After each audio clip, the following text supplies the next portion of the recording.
Right. He's a Corgi Pit Bull cross. Oh, Yeah, he's long and short.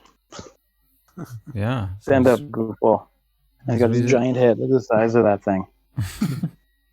Very cute. Yeah, he's pretty cute. He's busy with Gotta his stop doll. Yeah. Gotta get him to stop taking things out of people's hands. And chewing on everything when he's anxious, so. Yeah, we're dog averse. Like we had it when I still lived with my parents. We had dogs, but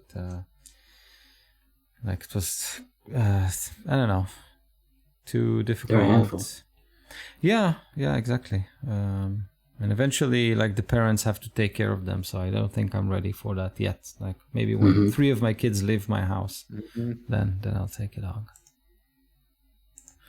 Okay, so this is Storm King's Thunder. This is episode 59, would you believe? Wow. Almost nice. It's crazy.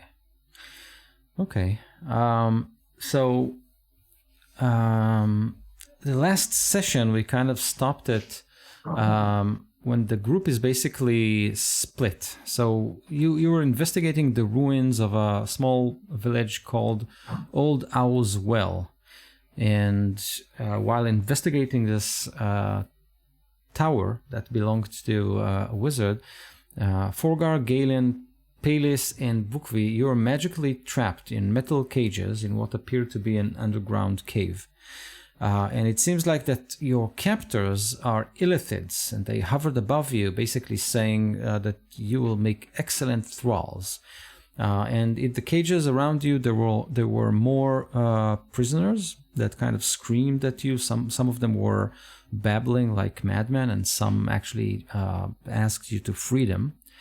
You managed to free yourselves out of the cages, and then basically combat started. During that time, Andorist and Quirion, you were fighting the Red Wizard on top of the tower using the Nautiloid, your ship.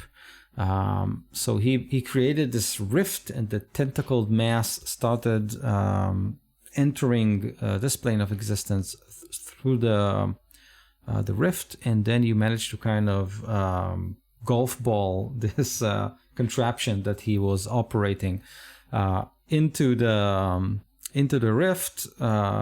This tentacled mass kind of engulfed it, pulled it up. I think Andor's dog was still was unleashed into the sphere, which is cool. And you basically managed to deal with him, and then you went to investigate the tower itself.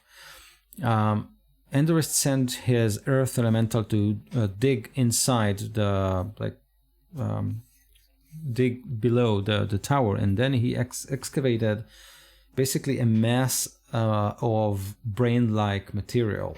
And it was Quirion who tried to vicious mockery it. And at this point, this mass of brain tissue kind of sent him, or the both of you, kind of a vision, or you basically heard something about, eat as much as you can, but don't stuff your mouth too much. And there was this chunk of brain matter that Andorist cut away from the brain tissue and started cooking it. While they were playing with pretending to be Hannibal Lecter, the group below were fighting illithids, and at some point there was again another mass of tentacles that grabbed Galen, plugged him through a hole. It wasn't Galen, I think it was actually... It was me. It was you. Okay. Oh, right. And it was Rukvi who tried to save you, or actually managed to save you, but then realized that there was a Drider waiting behind that massive tentacles. So I think I got it right. It was quite a long time ago, and my notes are a little bit in a mess. But I think I did leave. We did manage to kill the one mind flayer we were fighting. Well, Right. I say we. Forgar didn't quite help out. He was having Forgar was trouble fighting a with- cage. A he cage was boss. there was this toothstick like bars that was like really tough to like just cling out. I'm big, you know. The snout. It was hard to fit through the bars. I Yeah. did my best. Right. So yes, you're correct. There is one mind flayer still hovering dead in the room, and above you there is I think it was stalagmites, mites and tights, right? And a hole in the ceiling, and there's a drider waiting there with Galen and Rukvi. The rest of the group, if I remember correctly, is still on the lower floor. And let's zoom in on Quarian and Anderest, who are cooking brain tissue in the wizard's kitchen. So, what's up with that? While the brain tissue is being cooked, I'm gonna try to see if there's anything. I'm gonna do another search. I'm trying to find anything that would that looks like a rune or something that seems similar from like instructions that I've seen in the Nautilus, Nautiloid, or anything object that looks similar to that would lead me to think that it would open a portal or something like that. Cool. Make an investigation check. Okay. So, Anderest, how do you season the brain tissue? Like, what's in the menu? Well, Anders has never cooked a day in his life, so he grabs a pan, or at least what he thinks is a pan, and puts it over the fire and probably burns himself a little bit, and then ends up putting it in a pot, I guess, over a fire, and hoping that it cooks. He's seen people grab that white crystally stuff, which he thinks is salt. Anyways, he grabs something and he puts it on there because he's seen people do that. Little some which he assumes is salt, maybe it's sugar. I don't know. Okay, good. And then watches it. Hopefully, it doesn't burn too much. Yeah, with the sugar you kind of poured on it, it becomes a caramel. So caramelized brain, nice. Yeah. Sounds bearable. Candied brain tissue. Yeah. So how was your investigation roll? 17. Okay, so with a 17, you look around. It's basically a place in ruin, right? You toppled the shield guardian through the middle of the tower, and it crashed on top of a table. So everything is kind of off, broken, rubbles everywhere. You don't find any rune or anything that kind of points you to a portal or something like that. It's actually a mystery to you how your friends were whisked away with some magical energy, but you do know that it was a magical trap that triggered, but you're not sure what triggered it. Was like a sort of a fireball that the skulls fired at them, right? Yes. So it's probably something to do with how the skulls operate within this tower. So while the brain matter is cooking, can I think on this and make an Arcana check? Yeah.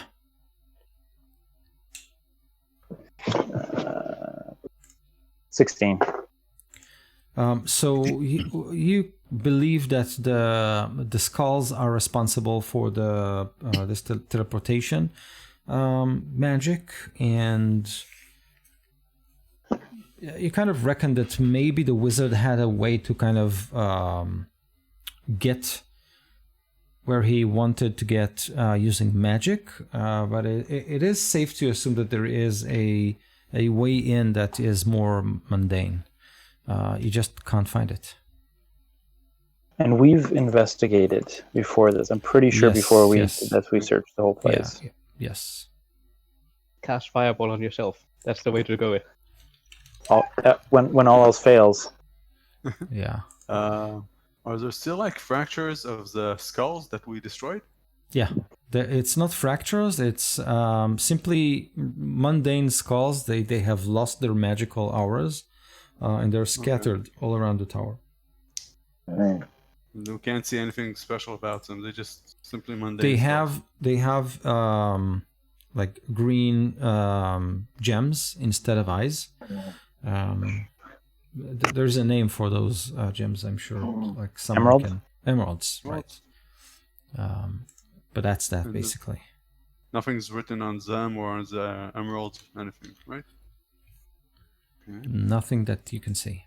They are kind of covered with magical runes, but you believe that these are simply this is simply the way to kind of animate them, nothing more.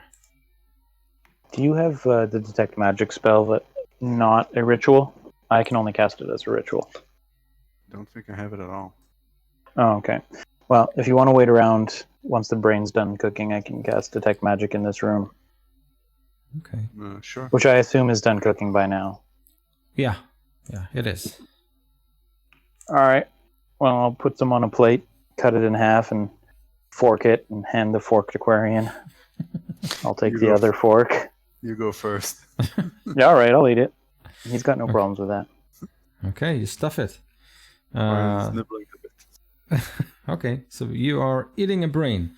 Great. Galen, Peleus, Forgar, and Brookvi. Let's roll initiative again because I don't have the last initiative order. So 12 for Rugby. 12 for Brookvi. 23 for Galen. 16 for Peleus. Okay. 19 for Forgar. This is Liar, your dice don't go I that know. I know. It was the 20 at that. Okay. That's bad. Okay. Great. And the DM says, oh, a 19, that's bad. So, Galen, you are still up. So, you think, looking around, you believe that you are in some sort of a guard post or something like that. This is not a big room. It is quite dark. I think someone, if I remember correctly, someone kind of cast a fire, not a fire, but like a divine Daylight? magic. What? Daylight, but also light, yeah. Yeah, Someone so did light for me. right. Thanks. So you do see some parts of the room. So you can definitely see this evil-looking, terrifying spider, giant spider with the torso and the head of a drow female. But her like facial expression is what kind of puts you off. She is kind of out there. She's not really in control of herself. And she was trying to pull you when Brookvi bailed you out. So you can see one of these creatures. There is something pinkish, tentacled with kind of multifaceted tentacles with strange eyes on top of them. It's kind of a beholder, but it's not a beholder. You have never seen this creature before, and it hovers right behind her. And there are two gongs next to this thing, and things slither behind this creature. It's too dark to see beyond that. So, what do you want to do? Panic. You got it. Yes. Did I actually get free? Like totally free? I think Brookvi freed you, if I remember correctly, but I might be wrong, but it doesn't matter. So you're free now. I'm free now. Yeah. Yes. So after I panic and start hyperventilating, I'm like, we're just here to fight the mind flayers. We don't want to fight you, lady. Okay. So as you say that, four figures kind of emerge from the darkness, and you can see two of them are Tritons, and another two are bald humans wearing kind of plain brown robes, and they're holding wooden staves. So you would bet that these are some sort of either farmers or druids or something of alike. So two Tritons wearing Navy SEALs like camouflage, and two what appears to be druids, and they all have this blank facial expression. It's still your turn if you want to do something. They advance to basically attack you. I'll try and say, we're not here to fight. We don't want to fight. We're not here, and I'll just dodge as my action. Okay, good. So next in line is Peleus. Now, Peleus, you're still down. So you can hear Galen kind of, we're not here to fight you. We just want the Ilthids. And he's hyperventilating up there. Like,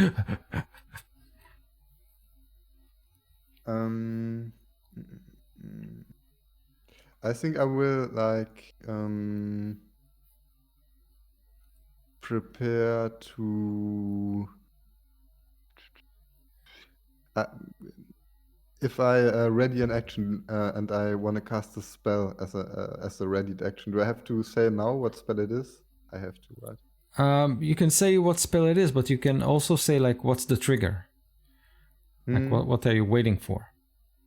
Okay, so in case he backs up and goes back in my direction, I want to cast Fog Cloud.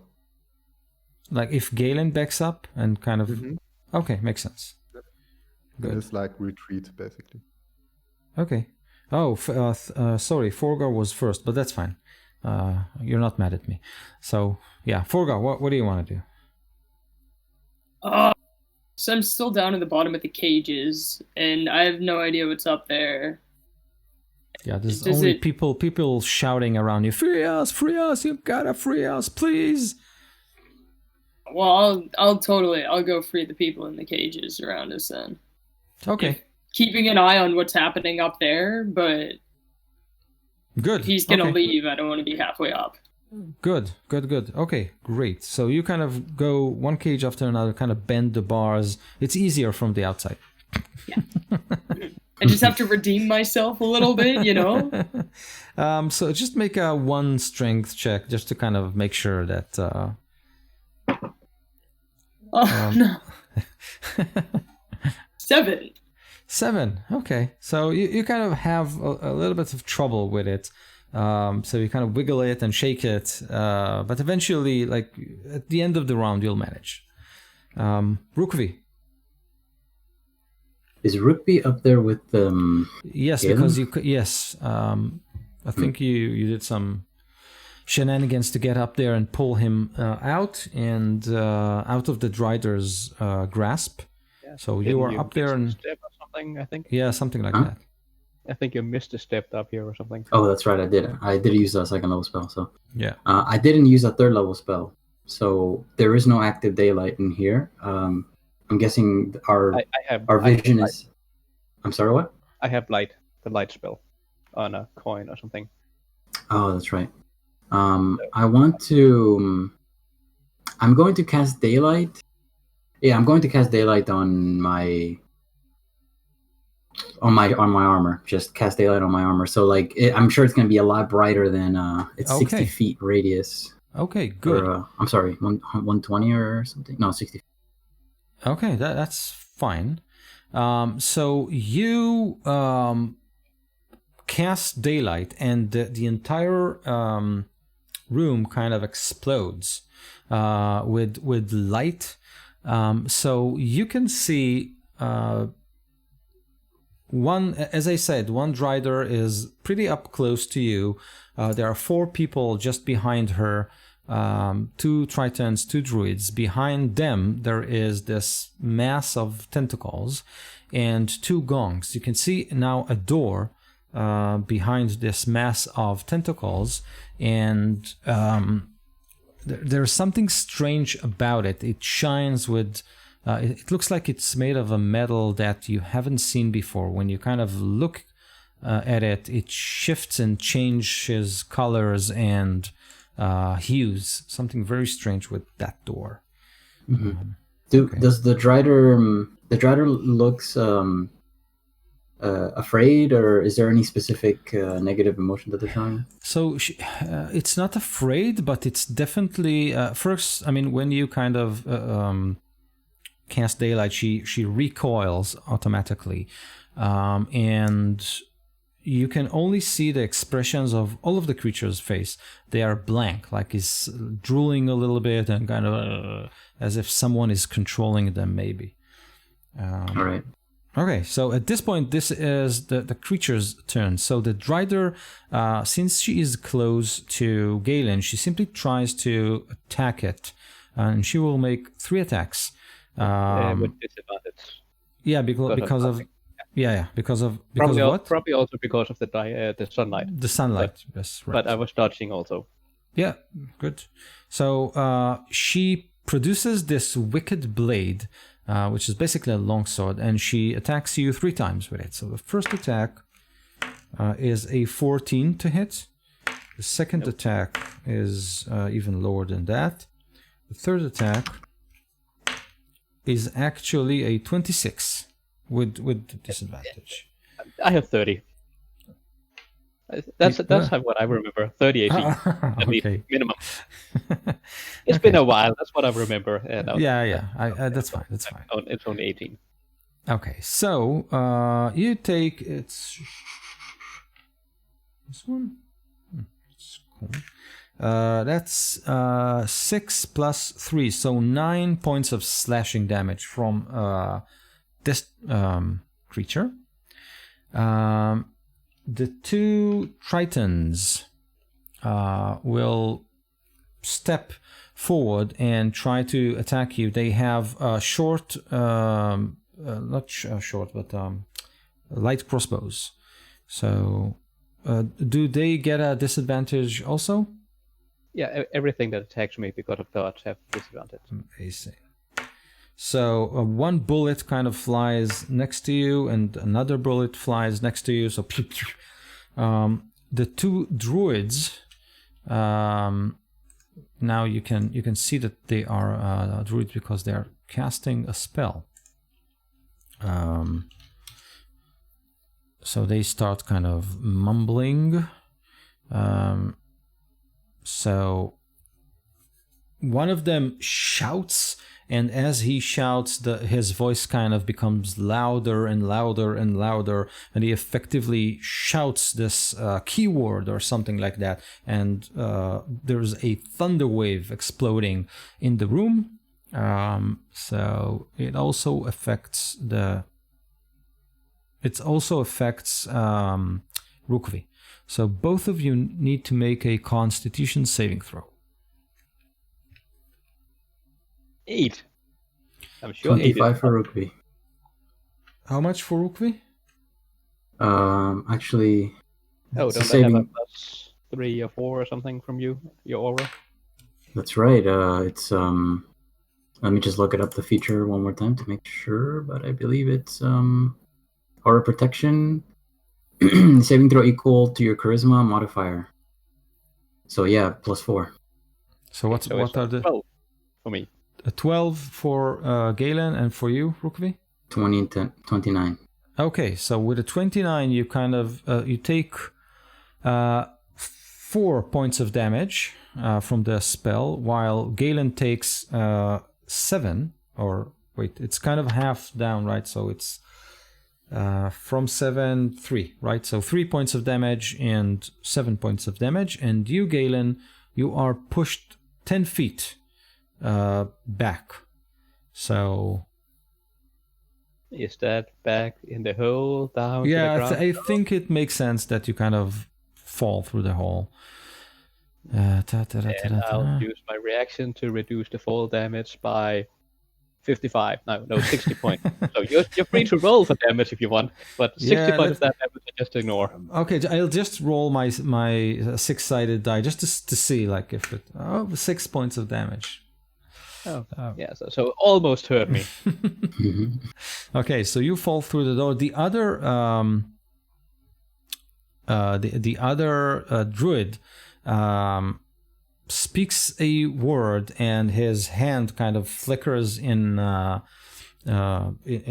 burning fire, and he smacks you, Brookvi, or at least he tries, and he hits armor class 14.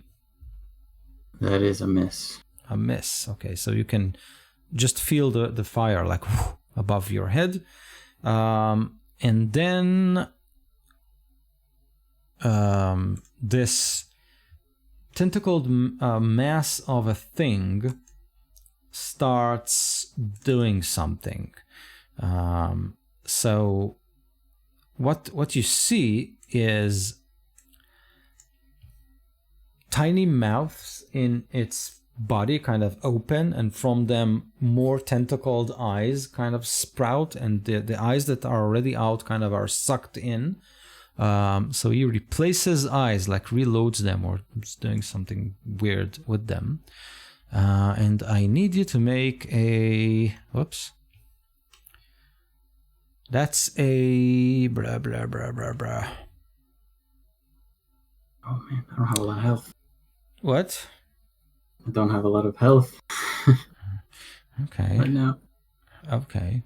So it's hovering to you, and then one of its tentacled eyes kind of is shooting forward, and the eye splits into this tiny face mouth with sharp teeth, and it tries to bite you. And this is a 19 to hit. That hits. That hits. Okay. So you take 27 points of psychic damage. Just blood gushes down my face from my nose, and I grab my head and I go unconscious. Okay. Good. The light goes out. Okay, yeah. So you all of you who are at the bottom, you can see Galen falling, which is at this point, Peleus, if you want to cast your spell, that's exactly the right time for that. I will do Okay. that. So you basically wanted to cast something like fog or something like that? I will So the cast goal... fog. Okay. So you kind of obscure the area around the hole? That's the goal? Yeah, well, the original plan was to cast fog as someone is like retreating back. Oh, got it. Um, Which is, yeah, it works. I mean, he's retreating back, so... yeah. So as fog kind of fills the hole, it was illuminated by Brookvi's light spell, but then you can all see that this light kind of flickers and dies. So this means something bad happened to Brookvi, and you are all aware of that. So back at the tower, Quarian and Anderist, you take a bite each from the brain. What you see? So, is anyone? I mean, did you two see the movie? I think it was Fight, Die, Repeat, something like that, with Tom Cruise. It's tomorrow, something like that. Yeah, The Edge of Tomorrow. Yeah, exactly. So, you all see this vision, like this flicker of like a black and white scene. You can see the tower, and then you kind of move out of it, and then you walk through the buildings, the ruined buildings of the old Owl's Well, and you go into a warehouse, and inside the warehouse there is a trapdoor. You kind of open it, you go down, and you find yourself in a wine cellar. But the most disturbing part of this wine cellar is this pedestal that looks like a totally alien stone, and on this stone there is an imprint, a hand imprint, but this hand only have 3 fingers, and they are kind of deformed and long and strange. So you kind of have this idea in your head how to get there. And you, Anderist and Quirin, you also see the back of someone who is wearing a cloak and a hood, and he's writing a letter. And then everything kind of flickers back. We didn't see anything from what he was writing, right? Nope. Okay. Was it possible to see if he had 3 fingers or 5? You think he had 5 fingers. Okay. Okay. How long was this vision? Did this vision take? And how long were we out? Seconds, you believe. Okay. Can I make a perception check or something to notice if he was wearing any jewelry on his hands? Yeah, go for it.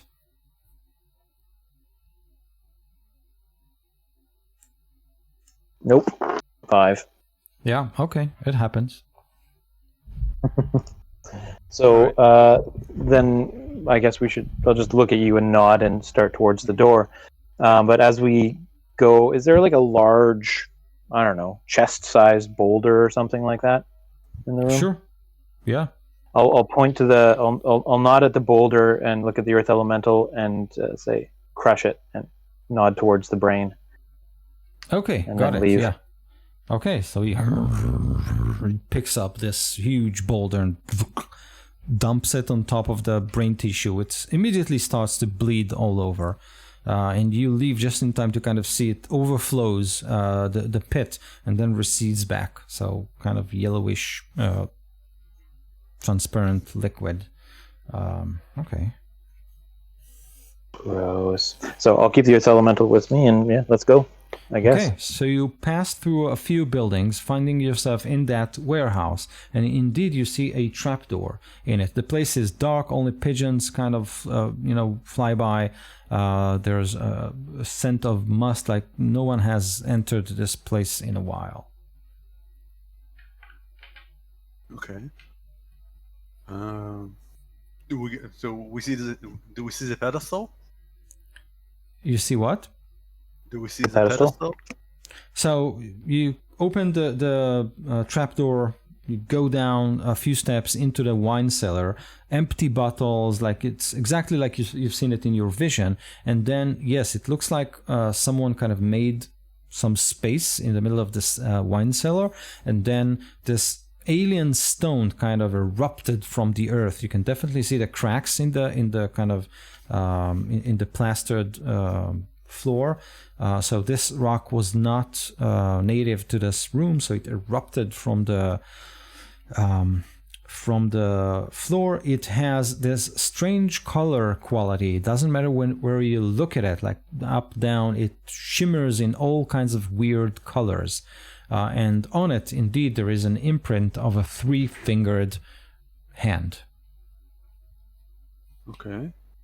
I will approach the pedestal. Is there any writing on it? None that you can see, but you can make an investigation check. Do you want to help me, Brian? Sure. Investigate. That turns out to be an 18. Okay, so you take a look, and indeed when you kind of tilt your head this way and watch it in a specific angle, you can see that some of the energy patterns that surround this rock and making it look as if it produces a lot of shimmering colors, you can see like almost like a hologram of that emblem that you have on your ring. Okay. It's like a tentacled something. Is there, by the way, sorry, just one thing before we start doing anything, is there perhaps a letter around there? I'm going to try to look for the letter that the guy was writing over there. Roll an investigation check. I'll help him with that. Cool. Okay. You can roll with advantage. All right. Oh my god. Okay, I found nothing. I got a 1 and a 2. Okay, then nothing. You much kind of dust look and wine. around, empty bottles, and this clink of glass as you kind of look. in the various shelves, but you can't find any written note. All right. Must have left. I will put my tentacle ring on my right hand because I'm left-handed, and I'll stand in front of the pedestal. I'll have my earth elemental put his hand on my shoulder, and I'll look at Quarian like, put your hand on my shoulder. Yep. And then I will. Okay, so you 3 fingers. So you kind of make 3 fingers from your hand and you place it. Bright light. Yeah. To add some flavor, can I use my Mask of Many Faces to alter my hand to fill, like it's deformed to fill? This is amazing. Yes. Okay, so Quarian, you watch as Endurist's hands kind of take on the shape of this imprint, which is a very alien hand, not human at all. And then this bright light kind of engulfs you, and you find yourself in a very interesting room. There are like the voices of battle around you. It's definitely a cave. It's like a round chamber. There is, what you immediately can see is it's a room that is a hodgepodge of items, like musical instruments and paintings and canvases and shelves of books, smith tool on one side, a forge in the next. In the back side of the room, there is a circle of rune that is kind of etched into the floor, and this circle is next to a table full of lab equipment that boils and steams.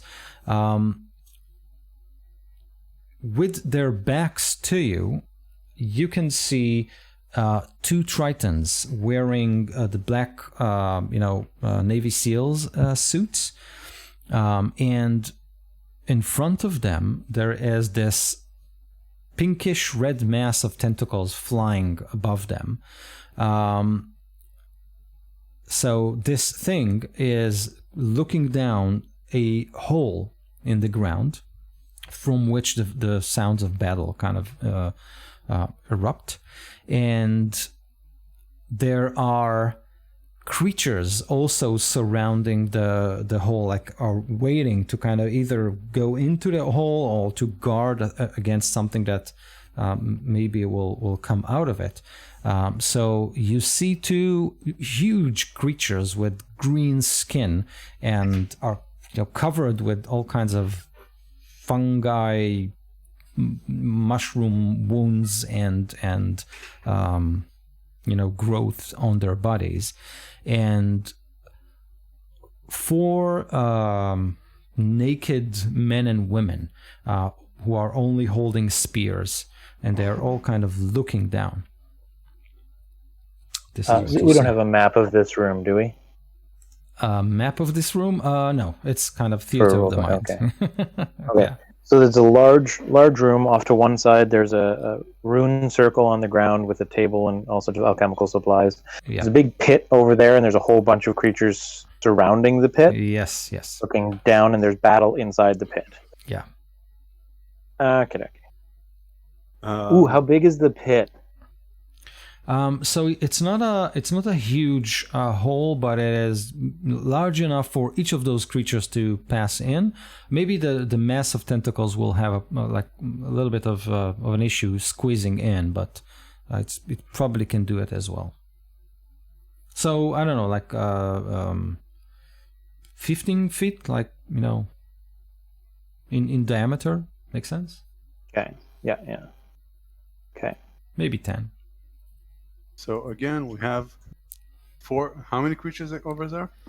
So 1 tentacled mass of flesh hovering, 2 greenish creatures with all kinds of wounds on their green skin, 2 Tritons, and 4 more like men and women who are totally naked except of spears, and they're all looking at the pit. And around you it looks like a crazy wizard's lab. Can I cast a spell? Yes. Do Okay. you hear anything? So first, roll initiative, so I'll know your initiative, Oh, yeah, and yeah. then we can. Super good. Quarian 7. got 18. Okay. So and the rest. And Do we hear anything from the pit below? From within the pit?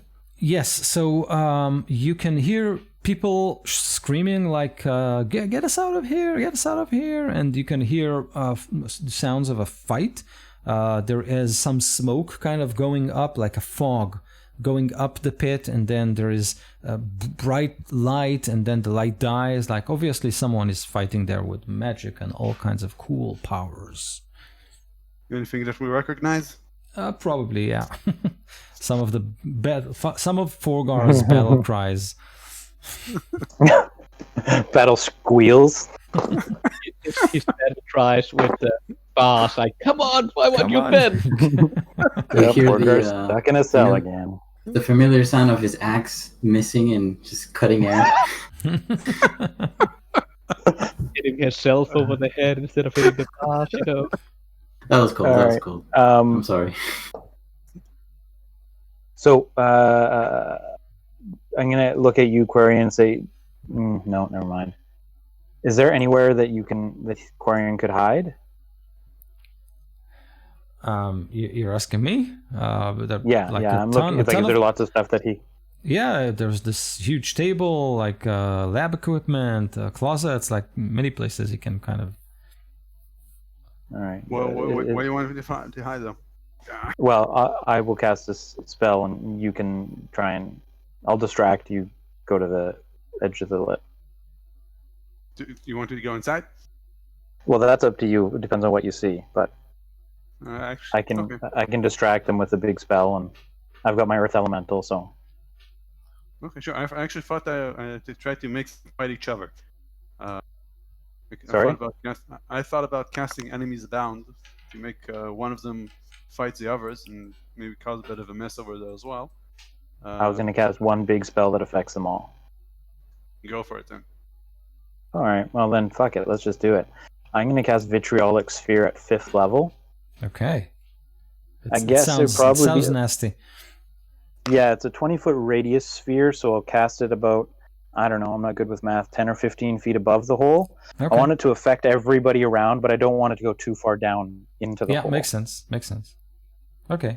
So everybody there has to make a dex saving throw. So an emerald ball about a foot in diameter streaks out of my staff, or explodes there, and acid just pours out of it. 20-foot radius sphere. Everyone has to make a dex save. Amazing. And they're going to take a lot of acid damage. Amazing. And a lot more acid damage at the end of their next turn. Good. So the DC is 17. Okay. So the two greenish creatures, dex, you say. So, rolling a d12 won't. So one of them failed. You can see and two of the two greenish creatures failed. They're saved. They're completely surprised. Didn't know where it came from. The tentacled mass. What's the DC again? 17.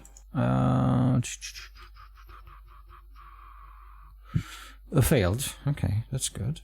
And then the four humans also. So all of them failed their rolls.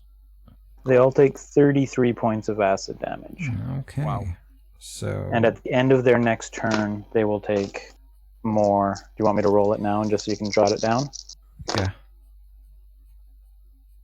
So how much? 20. They'll take another 33.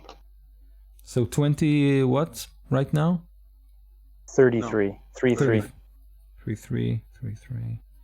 Okay. And at the end of their next turn, they'll take another 13 acid damage as it continues to burn. Okay, so the three naked humans are simply obliterated by the spell. They melt, leaving only the spears like clanking on the floor. The two greenish creatures shriek in pain. However, Yeah, and the mess of tentacles, also some of its eyes kind of melt away. It kind of spasm a little bit. So yeah, that was awesome. And as a bonus action, I'll tell my Earth Elemental to protect me, and he'll step in front of me, giving me cover. Good. Quarian, what do you want to do? You kind of took all the fun now. Oh, well, you told me to. Yeah, I know. I'll, Two big I can green add things are still with it. I can add a fireball to that. Oh, yeah. Hadouken! Okay, go for it. All right. Their DC is 17. Make a perception check for me. Kind of as you kind of about to hurl the spell.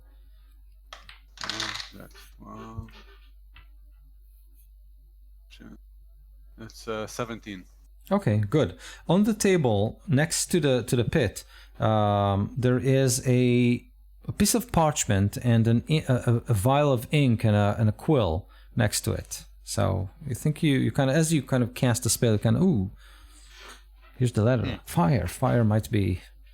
Don't hit that. Move it a little bit to the left. In that case, well, can I do that? Can I move my fireball a bit away? Yeah, you probably can. Yes. If I can do that, then that's what I'll do, and if not, I'll just cast Mage Hand to grab that letter actually, and just bring it to me. And, you can probably cast it closer to the wall. You'll probably miss one of the creatures, so it'll affect 2 of them, 2 out of 3. Okay. No, I will wait with the fireball. I will grab the letter. Okay. And step aside to somewhere more hidden. Okay. So that's cool. We can do that. Here is your letter. Okay. So you have something waiting for you in the chat. It might take a little bit while to kind of load. Okay, so that was that, and now we're back from the top with Galen. Yes, I will. As I'm floating gently, kung fu movie style down, I will scream like, "Rugby, come down here!" And then, oh no. And then I'll look over and say, "Oh, hey, Fogger, stop foolishly trying to attempt those cases. You know you can't attempt. You know you can't do it. Just come over, we need your help." And then I can't remember how far up it was. I think it was something like 40 feet or something like that, or 30 or something. Yes. I did have to do some parkour Misty Step off a stalactite or something like that. Yeah, which is also what I did. So I will do the same again, and I can run up vertical surfaces, and I do have 50 feet of movement. So Good. I run up a stalagmite and then jump onto a stalactite, run up, and hopefully make it all the way up there. Yeah, you can. Peleus, we need healing. If I can actually see Rugby next to them. So you kind of emerge from the fog, like as wisps of fog kind of drip down from you as you kind of fly through the pit. You can see Rukvi lying on the floor, looking bad. The mass of tentacles is kind of above him, and it is shaping part of its body to the form of what appears to be like a fleshy helmet that it's trying to put on Rukvi's head.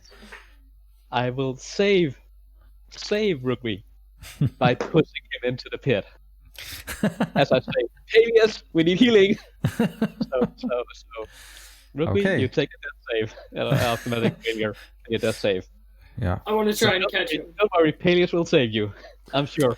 And then okay. And then I assume I can do that just as a free action, just push him gently. Okay, yeah, I'll allow it. Like head first, maybe. Yes. Gently. Yeah. I know that's his hardest part of his body. So since Forgar is next, when you're done, I want to I'll try and let you. catch him. Yeah, I'll let you try it. So Galen, what do you want to do as your action?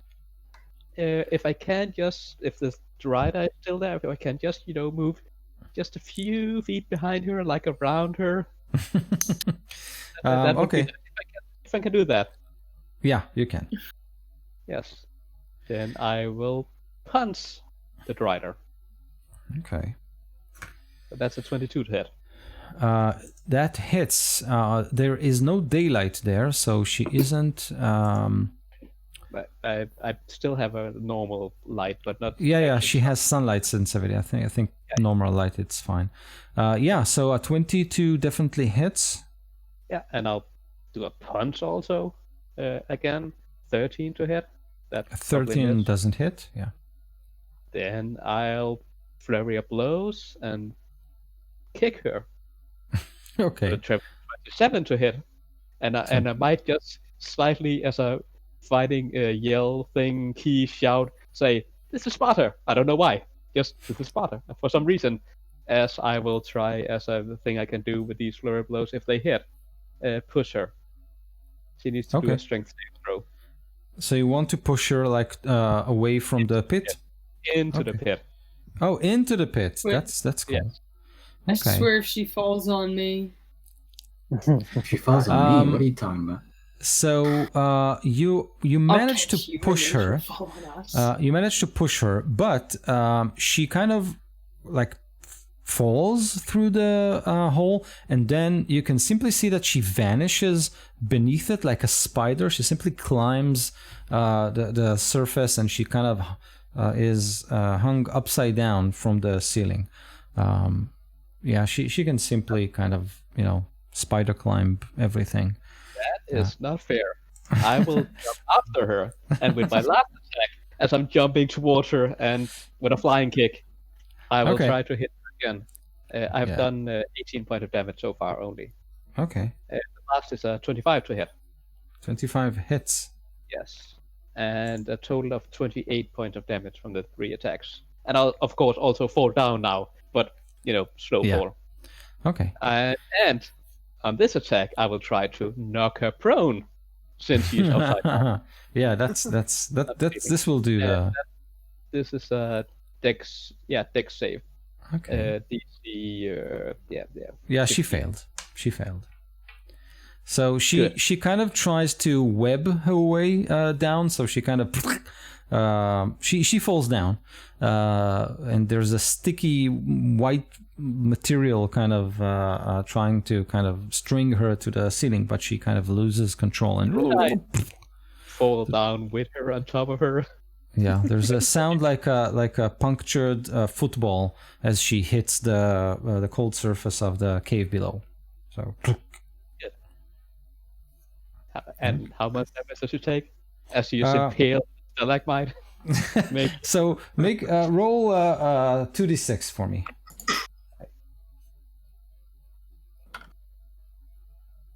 8.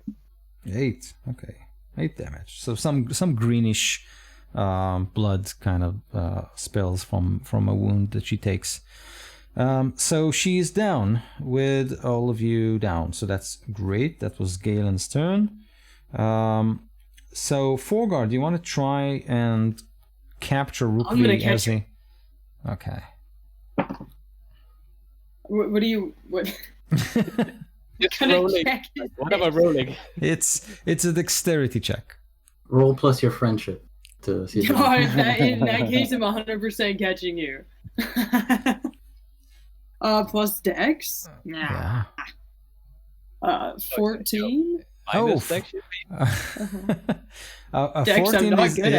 14 is actually enough. You kind of rush forward, and Rukvi, you land right into Forgar's armored hands, but it kind of cushions the fall enough so you won't take that immediate death save, which is amazing. So Forgar, that was the kind of your move, yeah. The magic healing. Can I cast Cure Wounds? You can kiss him. Yeah, on your hand. you can kiss him. Totally He's a- gets you. I look into your eyes and I touch your face. You wake up after. Your reptile face. Just be careful not to drop him again because they're pretty tall. Yeah. That lizard tongue. It's 9 points of healing. It's a damn good kiss. Yes. Oh, nice.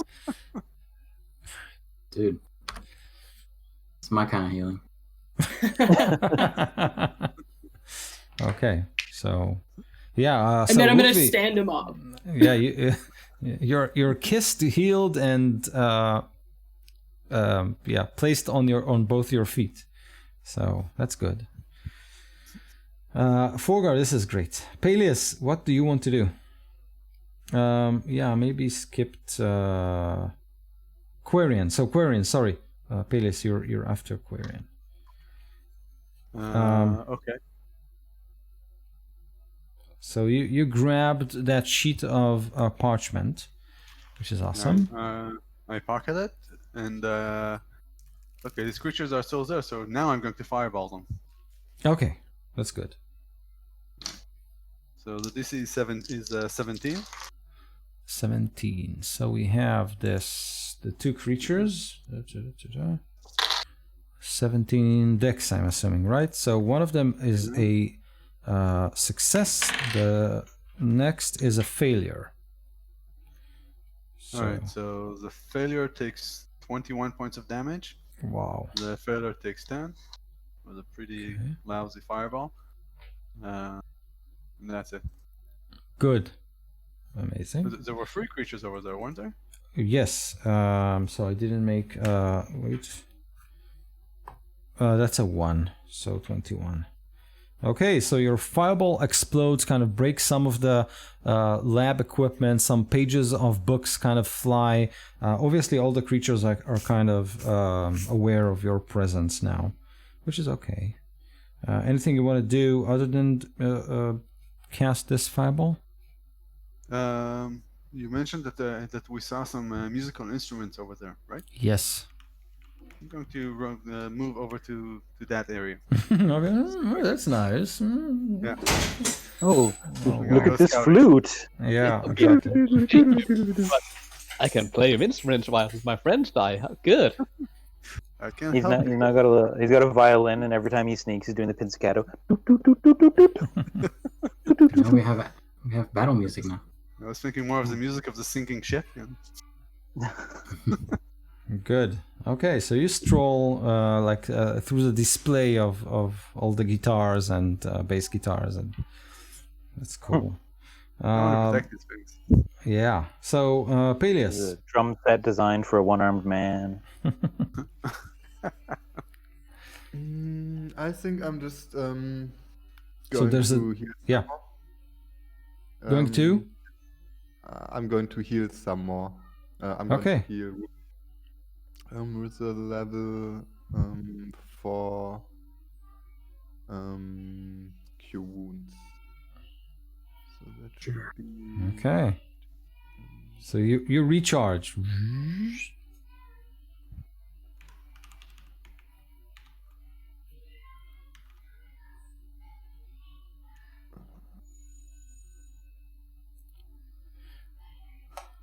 Okay. So yeah, you still have your move. Like, so let me know what you want to do afterward, and then it's Rookvi's turn. So that's Yeah, I'm healing him for 26. okay. And You're healing so who? Rupee. Okay. And I can see Galen like flying down right now, like falling down or something. I'm down again, yeah. And And there's a lady Drider. Yes. Yeah, still on the wall. So she's on the floor right now, with you. Oh, okay. Her legs are just kind of like going like this. Exactly. She's on her back. She will never get up. You know, never. I'm moving towards her. Okay. I don't have any attacks that I can do right now, so I'm Okay. just standing. Yeah. Threatening her. That's fine. Okay, so Rukvi, you're up. Okay. I'm going to. Who is anybody like badly hurt right now? Like past 50%? No. Eh. All right. I'm gonna dump my lay on hands on myself so I can get back up. Okay. To like, 85 hit points. Yeah. I didn't mean for a kiss to be that exciting. Stop touching yourself. I'm glowing even brighter now. And that was my action. And then as a bonus action, I'm going to. I'm going to cast. I'm going to use my vow of enmity on the spider. And as a bonus action, I can utter a word enmity on a target within 10 feet of me, and I have advantage on attacks until they drop to 0 hit points. Good. And I move towards her. Good. With my sword. Good. Okay, so it brings us to Enderist's turn. So the creatures we're fighting, they haven't done anything? So they're basically last at their turn, so after you. Oh, they're just that freaking slow. The two green guys, how hurt do they seem? They seem bloodied. They're bloodied? Yes. I think so. I think so, because you kind of did something like 80 points of damage to them, right? Well, I did 33, and then they either took another 21 or 10 from Oh, the so fireball. yeah, sorry. So 50 points of damage each, basically. Yeah, so bloodied it is. Okay. Don't want to do that. So we haven't seen, like, our guys come... Didn't Galen just come up out of the pit and jump back into the pit? And vice versa then. So he was up, now down. Right. And did we see that? So no, because it's no. There is you are kind of 3 rooms, and they are at the bottom. You are at the top, and right. Okay, yeah. That's what I was a little confused about. I was like, I don't think I remember seeing a Drider. Okay. I'll just cast another 4th level vitriolic sphere and get anything that's left standing. Yeah. 29, 10. So they'll need to make DC 17 dex saves. One of the green creatures failed. The other one failed. The massive tentacles with a natural 20. So succeeded. 23 points of damage. Okay. Those who failed. Yeah. And the successful save just takes half damage. Okay. Makes sense. Good. And so another ball of acid explodes around. Mm-hmm. And that's it? They'll take the ones who failed their save will take another 16 points of acid damage at the end of its turn. Okay. At the end of their turns? Okay. Yeah. So are they... Did anything go down, or are they still... They're still up, but they will probably go down right after their attacks. So... hide behind my elemental. Okay. So they see you hide behind your air elemental, so they go for Quarian. Both of them. So Quarian, are you there? Now you're there. Okay. Hey Quarian, so 2 green-skinned creatures approach you and start smacking you. They are burned heavily from fire and acid, and they each will try to strike you 3 times. So 2 claws and 1 bite. So the first creature's claw is hits AC 22. Hits. The second hits AC 23. Hits. And the bite hits AC 7.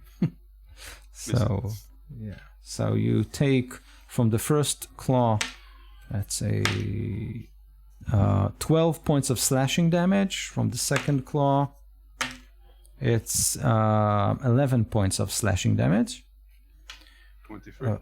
So the first one kind of is happy seeing you, eating you alive. The second one attacks you again 3 times. 1 claw. This is AC 14.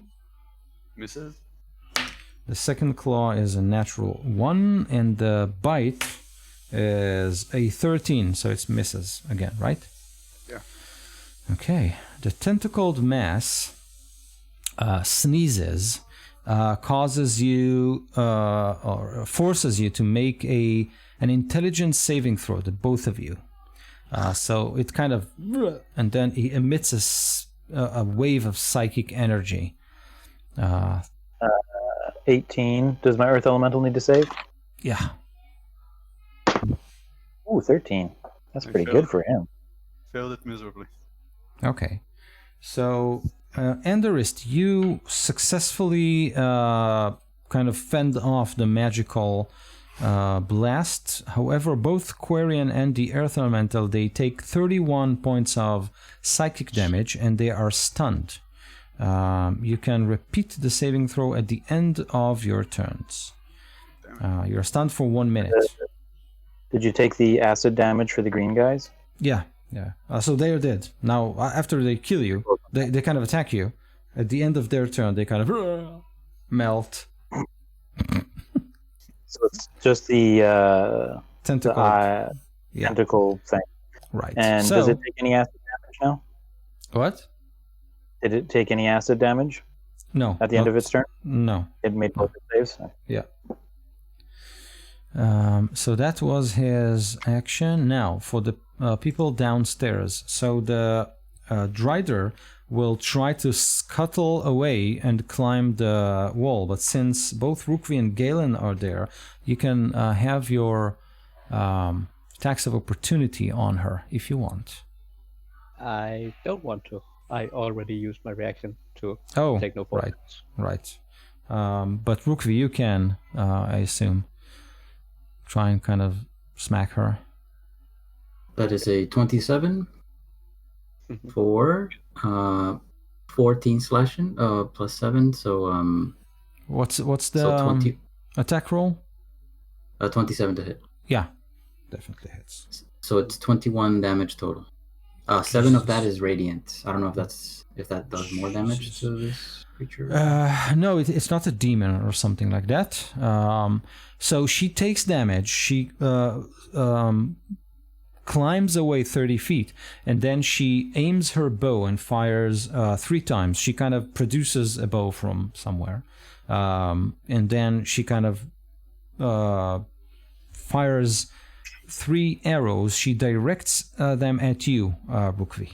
Okay, so the first one is this is a 17 to hit.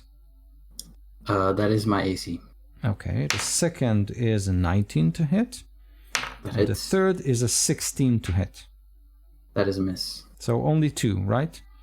So that's the first, right. Okay, so the first arrow is this is 8 plus another 8, so 8 piercing damage, and then another 8 poison damage from this is the first arrow.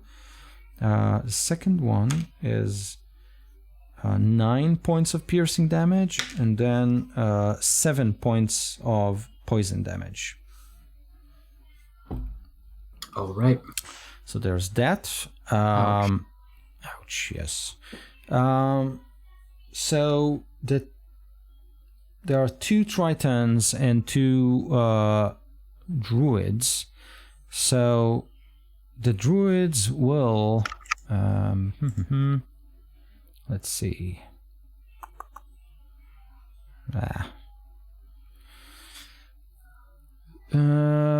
Yeah, so they will simply watch from above. They have no way to get down, and they have no ranged attacks. So they will let the Tritons take their aims with their light crossbows.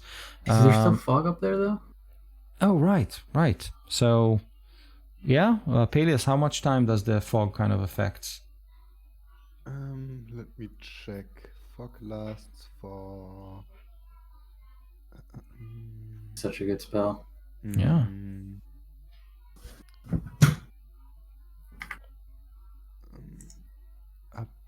Up to an hour, as long as. Oh, this is amazing. Okay, good. So yeah, they kind of watch from above the pit, and they have no idea what's going on down. But the tentacled mass kind of squeezes itself through the pit, and then when it watches you all downstairs, it simply sneezes and mind blasts everyone basically downstairs. So it's not really everyone. I think it kind of tries. So I'm assuming that Brookvi and Galen and Peleus are standing next to the creature. Forgar, are you next to the Drider as well? I can't remember for some reason. Don't think I got that far. I just Okay. caught Rookvi and healed him, and then he went off on his Okay. merry way. So the driver moved away from us, correct? Yeah. To shoot us? Yeah. So this the Mind Blast kind of affects Brookvi, Galen, and Peleus, who are kind of close to the Drider when she fled the room. So I need you all to make intelligence saving throws. +4. Galen already knows. All right, +4, so 9. I'm so glad I was far enough away. 13. 19. Okay, so Peleus and Galen, you both take 31 points of psychic damage, and you are stunned for 1 minute, and you can repeat your saving throws at the end of each of your turns.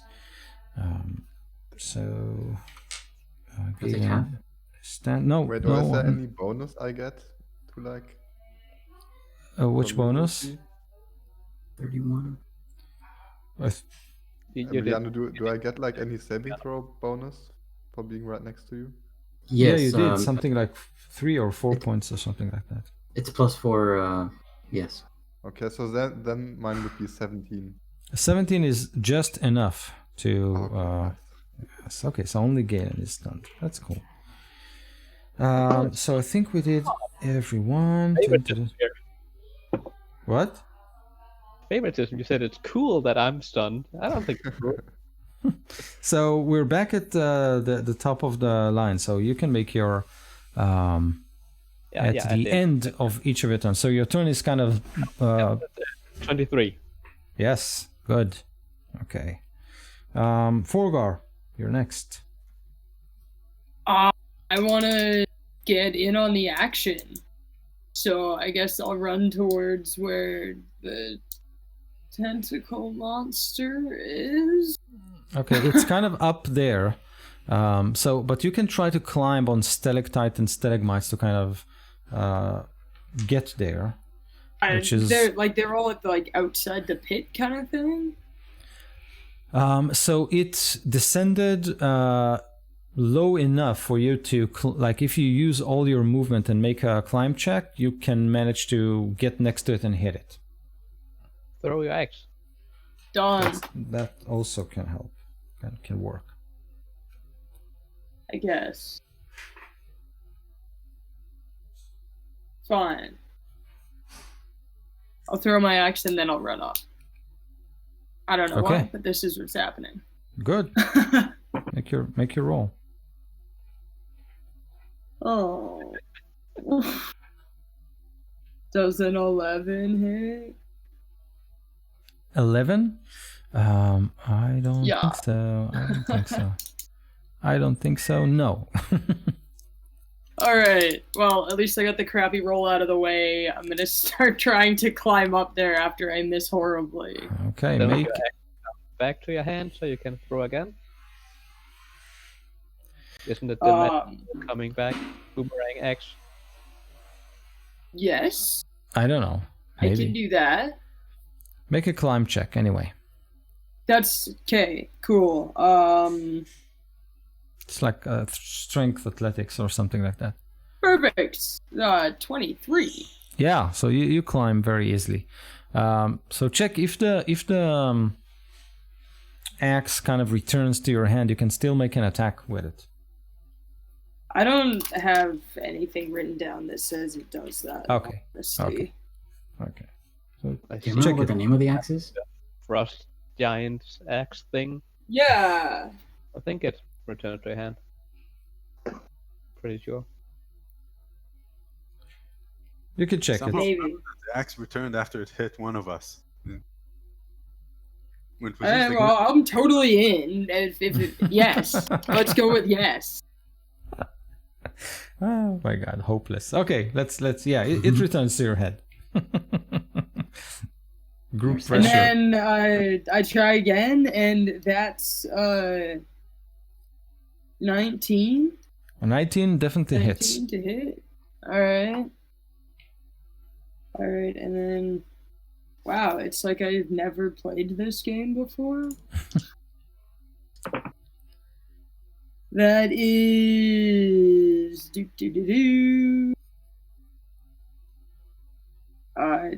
8 slashing damage and 5 Okay. frost damage. Okay, so So as you yes. as you hit it, you kind of become, attached to it or linked to it for a moment, and when you do, you can hear like thousands of voices in your head, like this thing, whatever it is like a hub of psionic energy. Kind of, you can hear the babble of thousands of people inside of its mind when you kind of hit it. Then you kind of recoil and then it's gone. And this creature, when you hit it, recoils as if it's the first time ever it has been hit. Like ever in its life. So it's kind of scared. Okay. So that was Forgar. Quarian. Yeah, muted. You're muted. Can't hear you. Never mind, I rolled an 8 on the saving throw. Which saving throw? Sorry? Your son knows. Intelligence saving. Got it. Yeah. Why isn't... Oh, yeah. Okay. So you're still reeling from the attack. Peleus. Okay, this time I wanna actually attack something. So, where's the, So the Drider is something like 30 feet from you. She is climbing on the wall, going for the pit, but she's not there yet. So she's there. There is this tentacled mass of pink flesh hovering just below the pit, and fog above it. So when the fog kind of swirls, you can see the faces of the Tritons and the druids look from above, but they're not attacking or something like that. no, I wanna attack the Drider. And Okay. I will turn into an elf elemental and like elf glide through the stone to like where the Drider is. Okay, cool. I have 30 feet of movement. I don't know if that's enough. 30 feet of movement gets you to the Drider, yes. Okay, nice. Then let's attack her.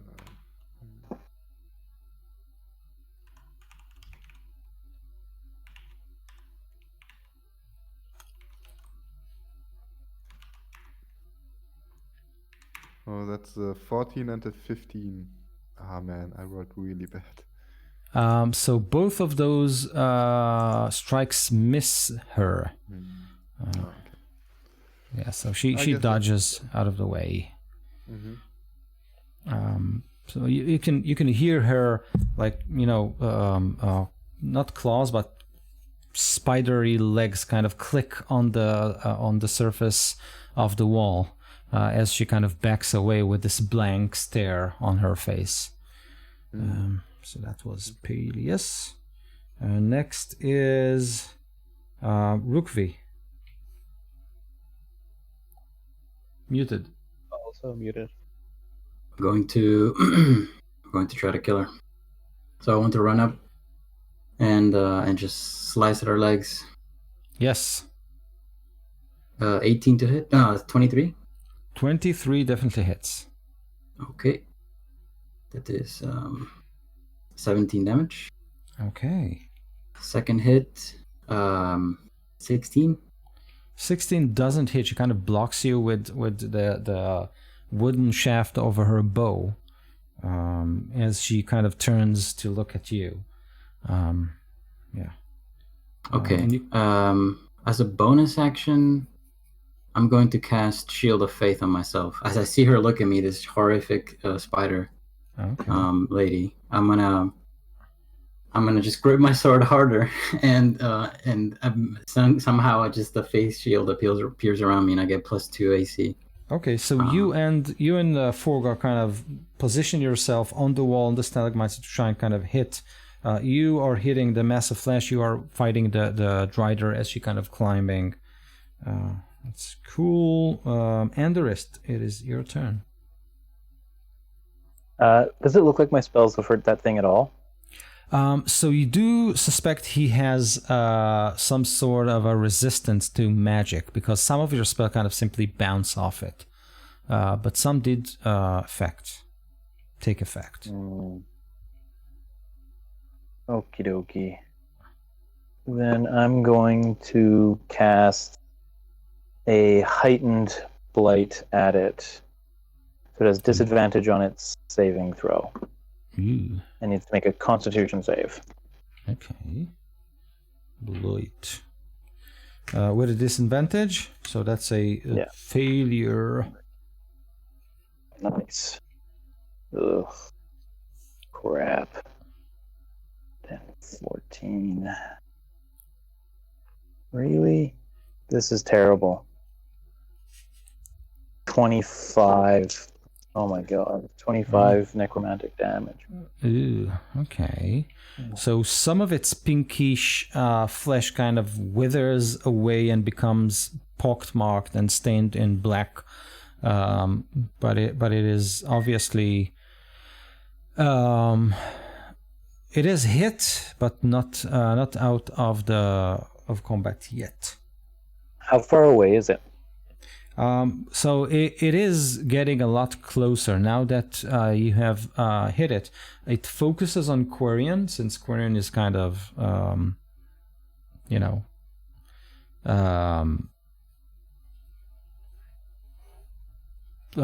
stunned. So this, yeah, an easy target, definitely. So it approaches him. So as close as you want. Is it within 30 feet? Yeah. Okay, then I'll tap my Earth Elemental on the back and say, kill. And it'll rumble forward and take 2 attacks. Okay. 2 slam attacks. 23 and a 17. Okay, 23 and a 17. So both of them hit. Nice. So take 7, 8, 9, 10, 11, 21 points of bludgeoning damage. That's cool. Wait. 21. 21. Oh, wait, no. When it can't do that, it's stunned. Oh, it is a stunned. Oh, right. It couldn't do that. Yeah, I forgot about it. It has to make an intelligence save at the end of its round, right? Yeah, to not be stunned? Yeah. This is going to take forever. Nope, it's still stunned. Okay. Good. Okay.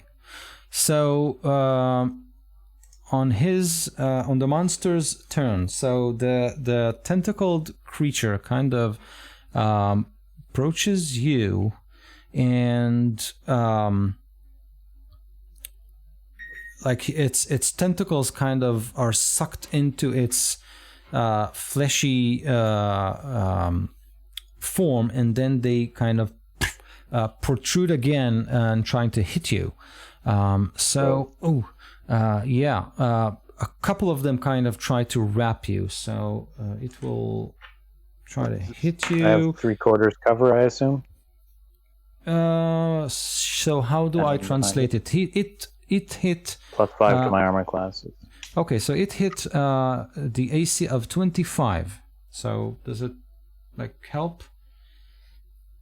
With 3/4 cover, that's still a hit. Still a hit. Okay. Even if I cast shield, yeah. Okay. So you take 27 points of psychic damage. Oh. Damn. And it grapples you, and you need to make an intelligence saving throw, as its tentacles kind of whisper strange things into your mind. Do it. 17. Yeah. Oh, good. Made it? Yeah, 17. Good. So you kind of push away its psychic energy that tried to stun you, but you are still grappled. So that's the top tentacled flesh. Now the lower one. So first we have the Drider. She's still up. She looks at Rukvi and she switches to her sword because you're too close, and then she tries to attack you 3 times. Yeah. Okay. So the first attack is a 15 to hit. Parry. Second attack is a 24 to hit. That hits. And the third attack is a 27 to hit. That hits. So 2 hits, right? Mm-hmm. Okay. So that's the first attack is a meager 6 points of slashing damage, and the second attack is 12 points of slashing damage. All right. So this is the Drider. Now, the pinky, fleshy stuff approaches one of the stunned. We have Galen stunned, right? Oh, I saved. Oh, you saved. You're not stunned anymore. Okay, that's good. So let's see if it manages to recharge its Mind Blast. 5 and 6. It's gonna take me out. That's nope. That's a nope. So it will. It will approach whoever is closer to him. So it's probably Rukvi, and try to what? I think that was me. Since Oh, actually Forgar, because Forgar actually hit him with an axe. So Forgar, it approaches you. Tentacles kind of move in and out of its body, and it tries to grapple you as well. So that's a tentacle attack. It hits armor class 22. Yeah. Yeah. So that 27 points of psychic damage. Okay. You are grappled, and you need to make an intelligence saving throw.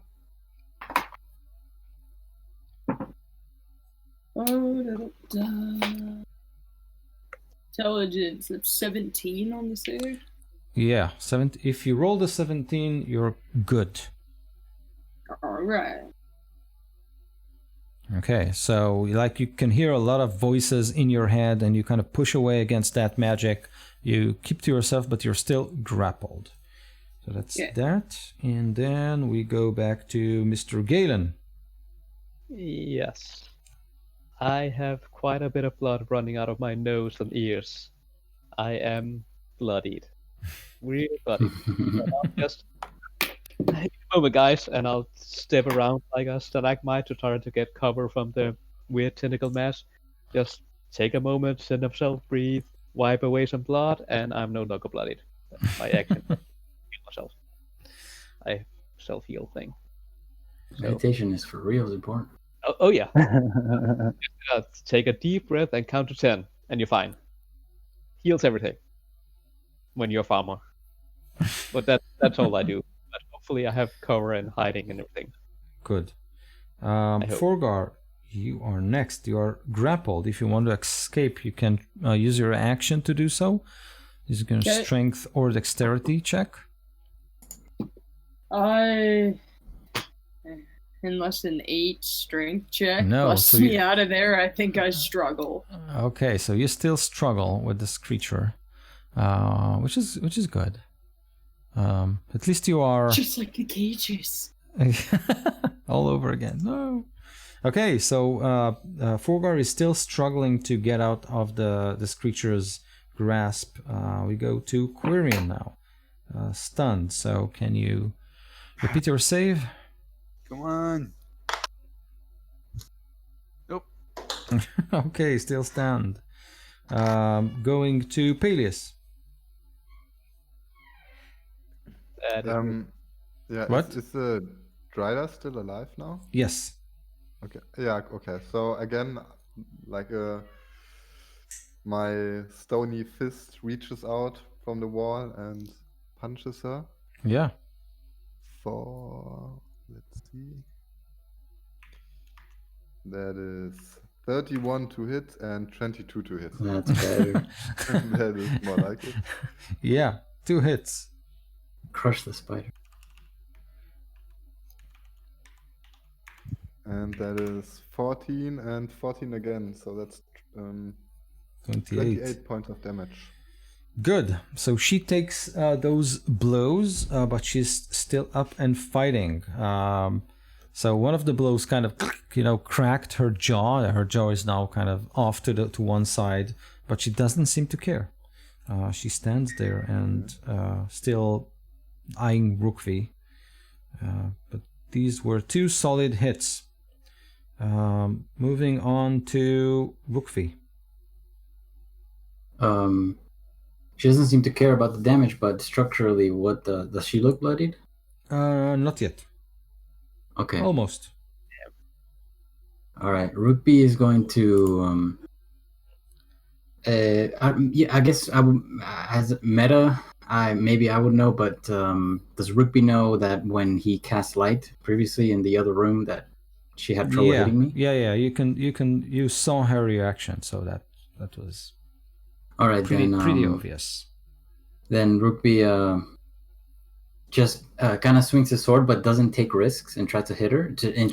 His sword begins to shine brighter and brighter, and I cast daylight on my sword. It's like a lightsaber now. I'm just like. Yeah. Okay. Great. So she recoils again. Now she has disadvantage on her attacks. So that's amazing. So this brings us to Enderest. I forgot to tell you I was going to convert a 2nd level spell to sorcery points at the end of last round. Okay. So at the beginning of this round, I'll use my bonus action to summon my hound. Okay. And it'll just appear at my feet, kind of underneath it. It can attack, yeah? Yeah, sure. Okay, it gets an advantage because of attack tactics, so it gets a 24 to hit. And this target must make a strength saving throw or be knocked prone, and it takes 10 points of piercing damage. Okay, so the strength check was 14. That's a success. So it is not prone. And now I'm going to cast Blight on it again, and it has disadvantage because of my hound.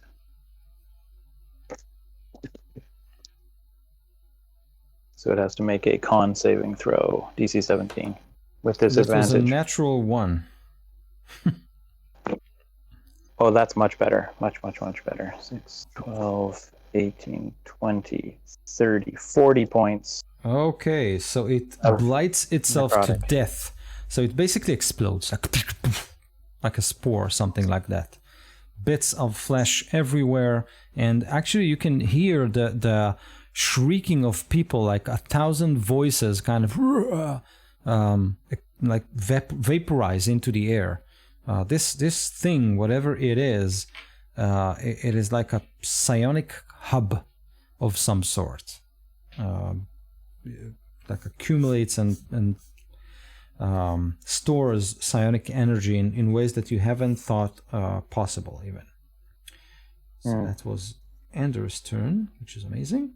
Brings us back to... for my movement, can I move to the edge of the hole? Yeah, so as with you my, do... hound and my elemental. Sure. As you do, you can kind of look down, you can see the fog-filled pit and still 2 Tritons and 2 Druids above it. And sometimes when the fog shifts, you can see the rest of your friends kind of fighting below with another kind of those creatures. Okay. Remember, your elemental need to do another save. Right. Your elemental, Endrest, needs to make another save. Oh, it's still stunned even though the creature is dead? Yeah. Okay, so it could be stunned indefinitely? No, it only lasts for 1 minute. So at the All end right. of the combat, It it will It's still stunned. Okay. Yeah, it's got a -3 to its intelligence save. Okay. It's gonna be a while. So the Drider will actually move away and climb back into the pit because she can't stand the light. And the mass of tentacles will... Do they get attack of opportunities, or is they doing like fighting withdrawal? Let me see. So yes, I don't see any reason why not. Yeah, you know what? She'll cast darkness before she does that. Like so. The Dryad? Yeah. So magical darkness kind of surround. I get an attack of opportunity. Yeah, that's fine. The darkness we have daylight, right? Yeah. Active, so it doesn't make sense for her to do that. Okay. Okay. Yes. Yeah, so she simply tries to retreat. Yeah. Go ahead and make your attacks of opportunity. All right. I'm gonna pump a. Can I pump Divine Smite into an attack of opportunity? I think it's a melee attack, like a standard one, but I don't see any reason why. I don't know, actually. It's a good question. Oh, I got a 12 anyways, never mind. for it, so yeah. I crit her, actually. Oh, shit. You need to roll 2d8 more. It's double dice. So that is 27 points of damage for my crit. How much? 27. 27? Yeah, I crit her. Okay, so yes, she's past blooded now. She leaves a trail of green blood as she kind of moves into the hole in the ceiling. So you can see her spidery legs kind of vanish behind the fog, dripping green blood. The tentacled thing. So it is hit. And his friend just died. So you all hear.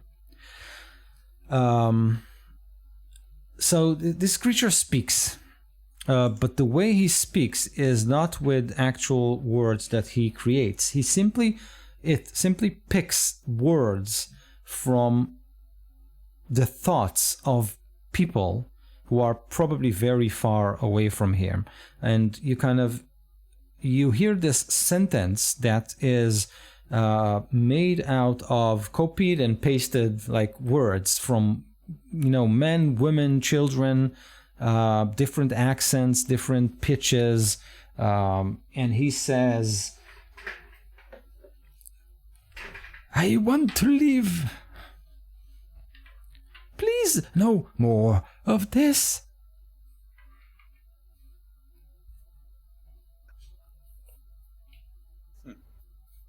I'm shocked. I'm not sure how to react to that.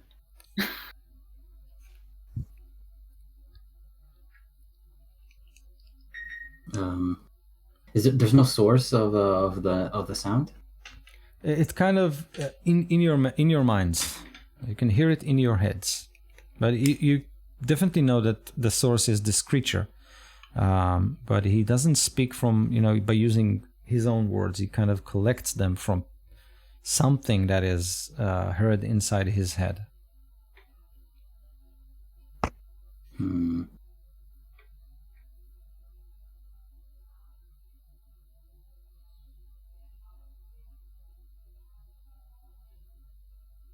Whose turn is it?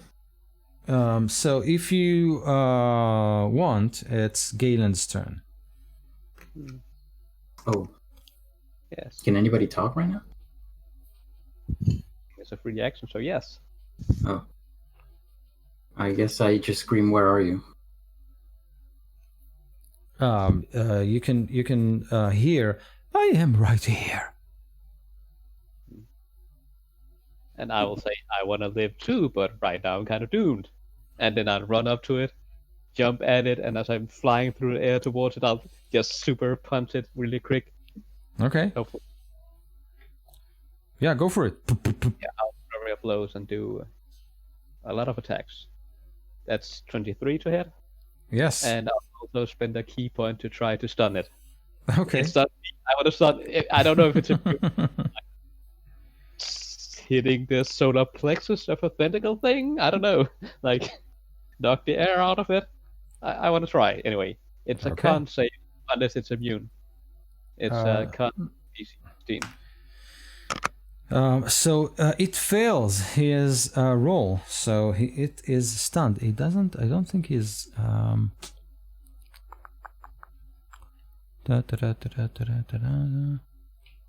No, I don't see any.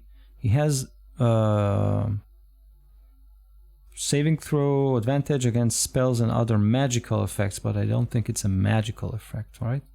It would be like immunities. Yeah, no, he doesn't have any immunity. Paralyzed, for example. Would probably count as stunning also. Nope. Okay, well, I have advantage on my last 3 attacks. That's a 22. That's a 23. That's So a you can see 22. Galen kind of, yeah. Yes. Oh, Do his and thing. I will also try to knock it prone. It needs to do a dex save. It is stunned. It automatically fails a dex save. Okay, so it If I falls. can knock it prone and let it fall down, that would be good. And I Okay. will also fall down with it, So but take damage. once you kind of punch him hard enough to stun it, and if it falls down, you can hear from above one of the tritons kind of puts out its body from the foggy mist that Peleus created, and he kind of reaches out and says, "No, wait, no, don't kill it. We need to interrogate it. Don't kill it." 39 points of damage. Yeah. Damage. And does it take fall damage also? Yeah. Load down. No, it can take full damage, but it's not enough to kind of kill it or something like that. So you punch the hell out of it, and you can hear the people around you, including the two druids above, seem like they're kind of woke up out of their mind affecting spell once you kind of stunned this last creature. Whoa, what's going on? And the Triton's still, no, please stop it. We have to get him for interrogation. We that was the. Then he kind of passes out on the edge of the pit. What's the Drider doing? She you can't actually see, right? She's She left, right? I will say I am getting ready to stomp on it again right now. I think perhaps because I have a moment of reprieve from fighting the Drider, and she seems to have moved away from me. Then I kill it. wait. Just wait. It's total defense. Squishy. Easy. squishy. Before it wakes up again. Wait, Quirin, yeah. Quirin, you also wake up from your stupor. And Andorist, you can hear this argument beneath you, like 2 stories below. Can I see the creature on the ground? Can I only hear this? No, if you the ceiling and floor hatches are kind of on the same axis, so yeah, you can see it. So I can see it. I know it's still alive. the fog kind of interferes, but once in a while, while it moves, you can see Galen basically riding it and kind of. Can I cast? You can, I assume so. Yeah. Okay, I'm gonna quicken third level magic missile. Yeah. At it. There we go. 4, 8, 10, 12, 13, 18 points of force damage. So Galen, as you kind of punch it, magical arrows kind of stick into this creature's body. Is it still alive? So if you want, you can simply kill it. It's depends on Galen. It's close to death right now. How many points of damage did you do? What did I say? 18, I think. 18 points of force 18. damage. Okay. And then I have another. I'd like to cast Toll the Dead on it. What does that do? Only stun for a round, like to the end of my next It needs to make a Wisdom saving throw, or take some necrotic damage. Stunned makes it fail Wisdom saving throw. Like what's the? and strength, I think. Okay, maybe disadvantage or something. But he failed anyway. It failed. Okay, so then he takes 24 points of necrotic damage. Oh, okay. Yeah, Toll the Dead's pretty awesome. Oh yeah. Okay, so Galen, it's in your hands. It's like if you will punch it again, it will die. Just look into your little black heart. Unless someone stops me. Yeah, Okay. yeah. Rugby tries to place his big, meaty, soft, friendly hand on your shoulder. Meaty, friendly, tough hand crushing. Yes. Yeah, with crushing you with love. Okay. It's. You look over and you see Rookvi's got like lipstick dragon lips mark on his cheek from. Yeah. But you've seen me fight casters, so like I'm at in melee range of this creature, so my sword is at the ready to slice this thing if it begins doing anything weird. So mind wiggly thing is us. Hmm? And we're all stunned, and then it sucks our brain and makes us into mindless slaves. I don't want to be a slave to anybody else. What? They never get all of us. If you look way up, you can see Andrus leaning really heavily on his staff, pointing his finger down there. But and does a 12 pass the save, the intelligence save from my Earth Elemental? By the way, I think it's 17. Yeah, this is gonna be a while. It's not, right? What? Only. Oh, the stuns right are removed once the Once what? once it was stunned itself, like so all the effects of stun are removed. So wait a minute. If it's stunned, the creatures that it's fighting that were stunned aren't stunned, but if it's dead, the creatures that were stunned still stunned. There were two of them. It doesn't make any. Yeah. So And you my had to Earth take- Elemental and Yeah, then, no, you had to remove two of them out of the equation to get like beyond the. oh, I see. They were connected. Yeah. Okay, my Earth Elemental comes rumbling over then. I will reluctantly stop punching it for like 5 seconds, which is enough for it to come out of being stunned. Mind blast. As you all around it. I think I look up and I yell, keep talking, Triton or Druid or whoever the one that was talking. The Triton Convince us. passed away above you. The druids kind of tried to revive him, but you kind of. Passed out. Oh, sorry, passed out. Oh, he No. passed away. No, he passed out. Passed out. While we Yeah. were talking. No, he Take got. So one of the druids kind of heal him, and then he kind of wakes up and says, "Oh, our ship! There was an illithid somewhere here. Our ship. He took control of our ship. The entire crew fell under the effect of those creatures. Listen, we have to find one of them alive and take him to our protectorate and interrogate him. Please don't kill it. There were other bits here. This is clearly something more dangerous. Can you think of a way to contain him? Shackle him. Shackle what? A manacle on each tentacle. Yeah, like military 50 man. Shackle his handcuffs mind. later. Rookie says, "You brainiacs can probably have some sort of spell thing to." I know a way. Yeah, I'm like 40, 50 feet above you. Half dead. More than half dead. You can throw your yeah, but that would kill him. You can just throw your earth elemental on him. I was thinking about that. Jump. Yeah. Cannonball. I don't think I can. I don't have a way to, to hurt him or to keep him stunned in any way. What does the thing do as it gets out of? Yeah. Let's just see what it does here. What? I can water force it. Thing do? Helps. Fluffy tentacle. What do you mean? You're asking like the Triton? No, you. Yeah. What does it do?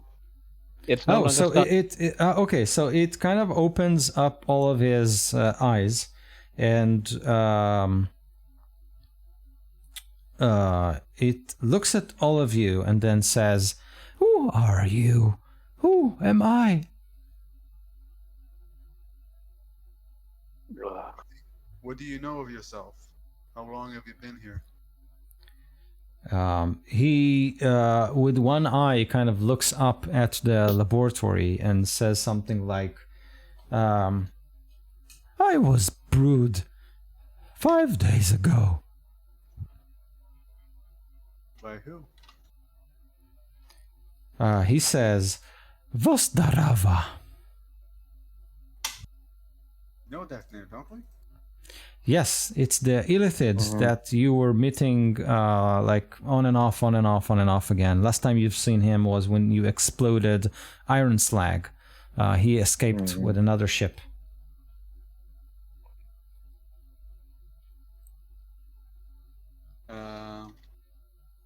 Corian is going to take a minute to read the note that he found and also heal himself.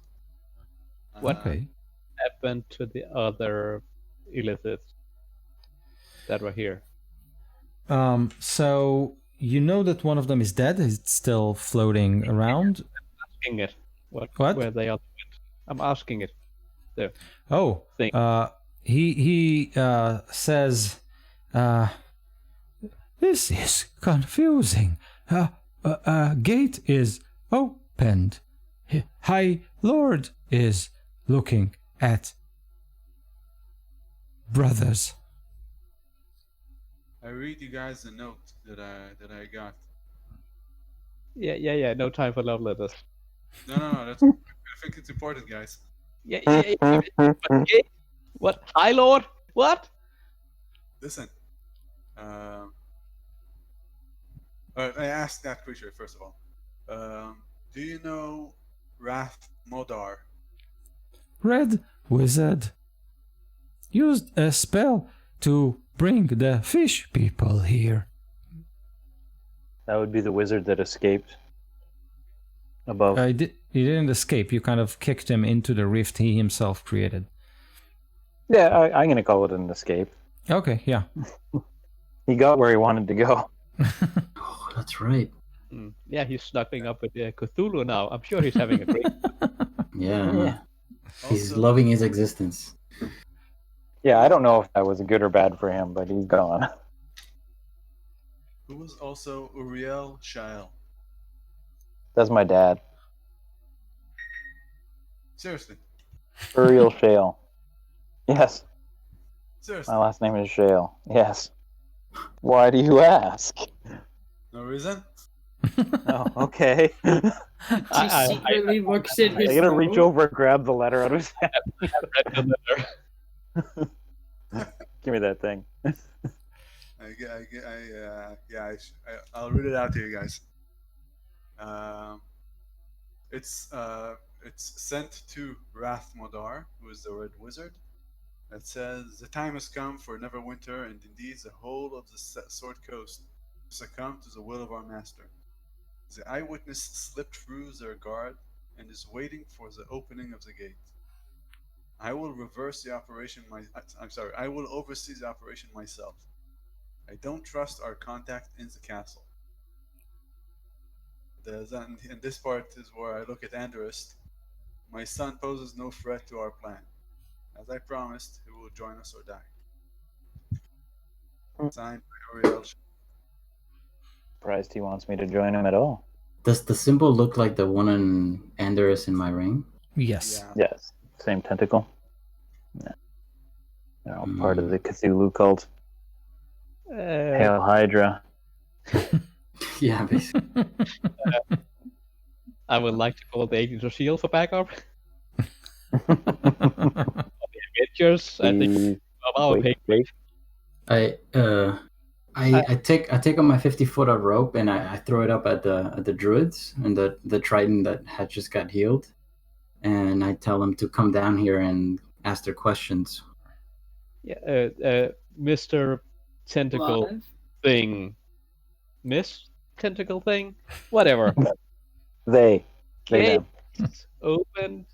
Never when the night gate opened. Is there your lord there in that city, or is it like a weird magical portal thingy gate? So he tries to relate what it knows, but all that comes out is kind of a gobbledygoo of broken words and stitched sentences. You can't really understand what he's trying to say, but he's obviously trying to be as helpful as possible, saying that there is a gate somewhere in Neverwinter that is about to be opened.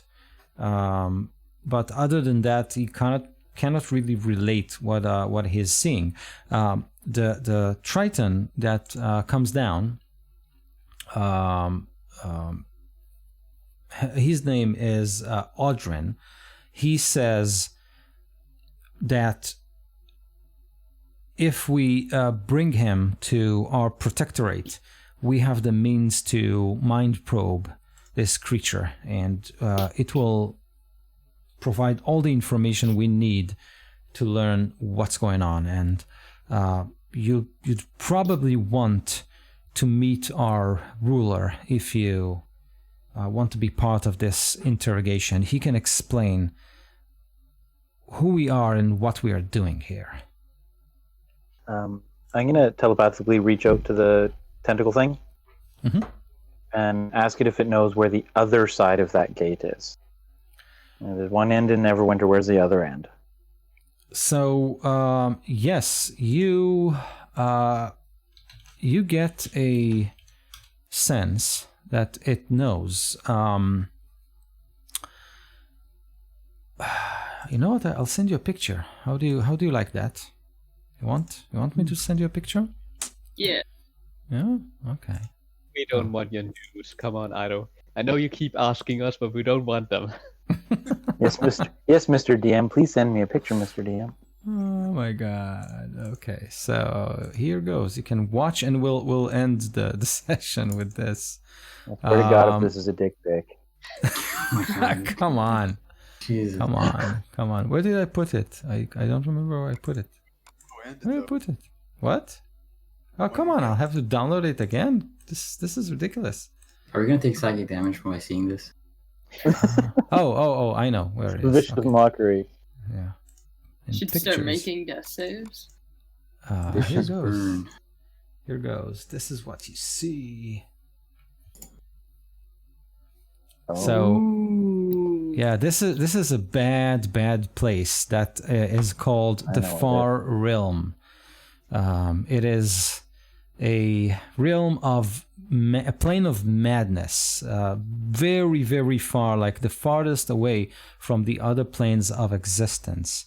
And it is not a very nice place. A place which you now suspect that our poor wizard Rathmodar have been kind of taken into. So this is the kind of the mental image it sends you. So you now know what your father is up to. And next session we'll kind of... Can I just ask one more question of the creature? Yeah. I want to ask him about Uriel Shael, if he can tell me where he went.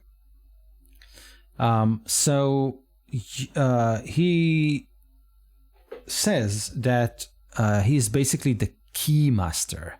He will open the gate to this place. And you believe he's in Neverwinter.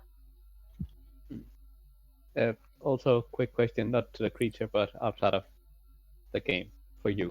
The meeting we were having in like 9-10 days, or how much was planned was that in Neverwinter or Waterdeep? In Neverwinter. Okay. So that the Master Spy gathering is in Neverwinter in a couple of days. Yes. Oh yeah. We have to decide to go to there, because if we go there sooner, maybe we can get ready, and then or we can go to talk to this to wherever our giant friend is going. Yeah. So Harshnag is going to Mirabar, totally different place. So you'll have to choose. Which way do you go? Do you do something and maybe help Neverwinter, or you'll help Harshnag kind of figure out what's going on with the giant uprising? So, it's a tough choice. Neverwinter, my demon friend was that in Waterdeep? I don't remember if we started. Waterdeep. Yeah. Mm-hmm. Yeah, she was at Waterdeep. Yeah, but it's also in Neverwinter I have my new friend, my new best friend that I still need to deliver 3 intact statues to. Correct. 3. Correct. Yes, it's an old friend. Known that friend for ages. You know, it's like 6 weeks ago, or however long ago it was we played the session last. That was the session before. You know, it's been a long time. It's been a long time, yes. Best friend in the world. You know, So, with the teeth and the pale skin and everything, he was great. so interesting choices ahead of you, but we'll make them on our next session. Until then, have a great weekend. Thanks, you too. You too. Awesome session. It's good to see you all back together, and let's rock it in 2 weeks' time. Mm-hmm. Absolutely. I'm going to sleep and dream of eyeballs. Oh my goodness.